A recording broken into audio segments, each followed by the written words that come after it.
Et quand je vois les Niortais retrouver fierté, profiter de leur ville, trouver agréable les aménagements, plus verts, plus ouverts, eh bien je peux qu'être heureux de voir la ville évoluer. Et puis c'est aussi récompensé par la place de Niort dans des palmarès nationaux qui la mettent comme une ville certes moyenne mais attractive, une ville où on a envie de vivre désormais et en plus on vit bien. Et c'est connu et reconnu. Maintenant il y a encore beaucoup de choses à faire à Niort pour que la ville poursuive son embellissement, pour que les acteurs économiques soient au cœur de notre ville, qu'il y ait de beaux aménagements mais qu'il y ait aussi de la vie en ville, ce qui est de plus en plus le cas, je m'en réjouis, et ce à quoi on travaille tous les jours.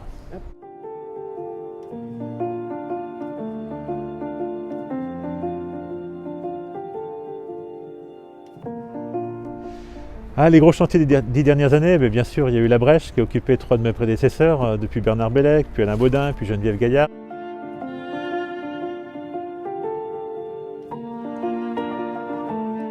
Et puis ensuite, il y a eu toute la partie que j'ai pu mener. Ça a été Boineau, où nous nous trouvons aujourd'hui, qui est un beau chantier auquel je suis très attaché, et je crois qu'il a rencontré lui aussi son public.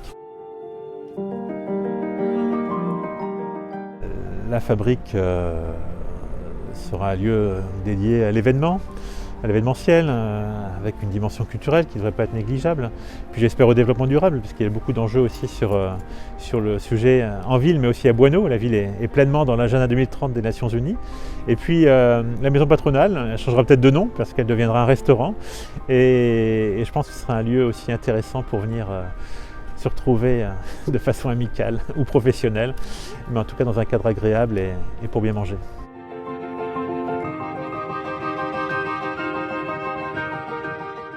Il y a eu aussi la piscine de Près-le-Roi, qui est encore en travaux, mais qui va enfin aboutir. Ça a été un chantier très compliqué, d'abord pour pouvoir le faire, et puis ensuite pour le réaliser. La piscine de Près-le-Roi qui faisait que la piscine n'était pas complètement adaptée à la compétition. Ce problème est résolu par un bassin en inox, il ne peut pas y avoir de problème. Et puis l'autre enjeu, il était aussi de maintenir, de faire un réemploi d'une piscine qui datait de 1935.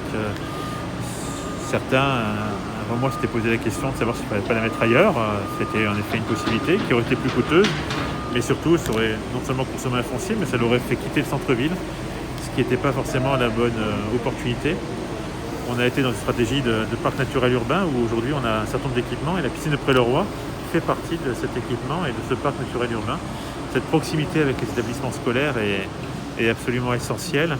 Et le fait aussi de miser sur le centre-ville nous semblait également essentiel.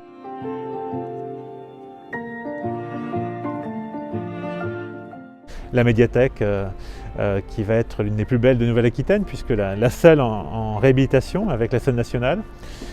Et puis demain, si on peut parler de demain, ça va être d'Enfer Rochereau, la gare et bien d'autres projets, la place d'Hôtel de Ville, etc., dans différents quartiers également.